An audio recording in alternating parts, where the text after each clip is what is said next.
देश में दम तोड़ते नक्सलवाद को लेकर एक और बड़ी खबर आई है। हिडमा के एनकाउंटर के बाद अब हिडमा के साथ काम करने वाले नक्सली भी सरेंडर कर रहे हैं। कुछ दिनों पहले हिडमा के राइट हैंड एर्रा ने सरेंडर किया था।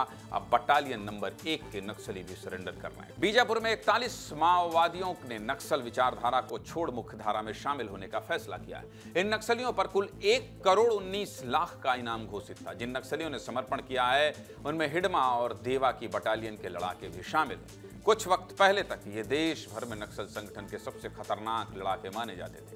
जितने खतरनाक उतने ही कट्टर भी। लेकिन हिडमा सहित देश के बड़े नक्सलियों के एनकाउंटर के बाद बटालियन नंबर 1 के लड़ाके भी अब हथियार छोड़ संविधान की किताब थाम रहे।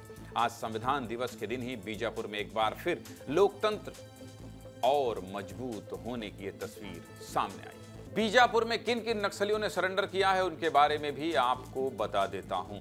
समर्पण करने वाले नक्सलियों में पंडरू, बंडी, हपका, लखू, बदरू जैसे नक्सलियों के नाम शामिल हैं। इन सभी पर 8-8 लाख का इनाम घोषित था।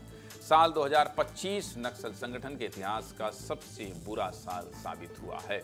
सिर्फ बीजापुर जिले में ही इस साल 528 माओवादी गिरफ्तार हुए। 560 माओवादियों ने समर्पण किया और 144 माओवादी अलग अलग एनकाउंटर में मारे गए हैं। वहीं साल 2024 में भी इसी बीजापुर जिले में नक्सल संगठन को सबसे बड़ा नुकसान हुआ था। पिछले साल बीजापुर में 790 नक्सलियों ने समर्पण किया था।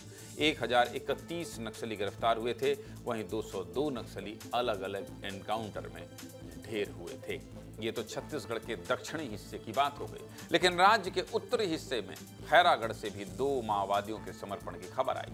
ये इलाका नक्सलियों के एमएमसी जोन के अंतर्गत आता है, यानी कि वही इलाका जहां के नक्सल प्रवक्ता ने कुछ दिन पहले विस्तार न्यूज के हमारे सहयोगी संजय ठाकुर को फोन किया था और समर्पण करने की बात कही थी। हालांकि इन दोनों नक्सलियों के अलावा इस इलाके में अनंत, सुरेंद्र और रामदेव जैसे बड़े नक्सली नेता अभी भी सक्रिय। नक्सलियों की अपील के बाद छत्तीसगढ़ सरकार ने नक्सलियों की घर वापसी के रास्ते खोल दिए हैं। उम्मीद है इस इलाके में सक्रिय सारे नक्सली भी जल्द मुख्यधारा में शामिल होंगे, और नहीं होंगे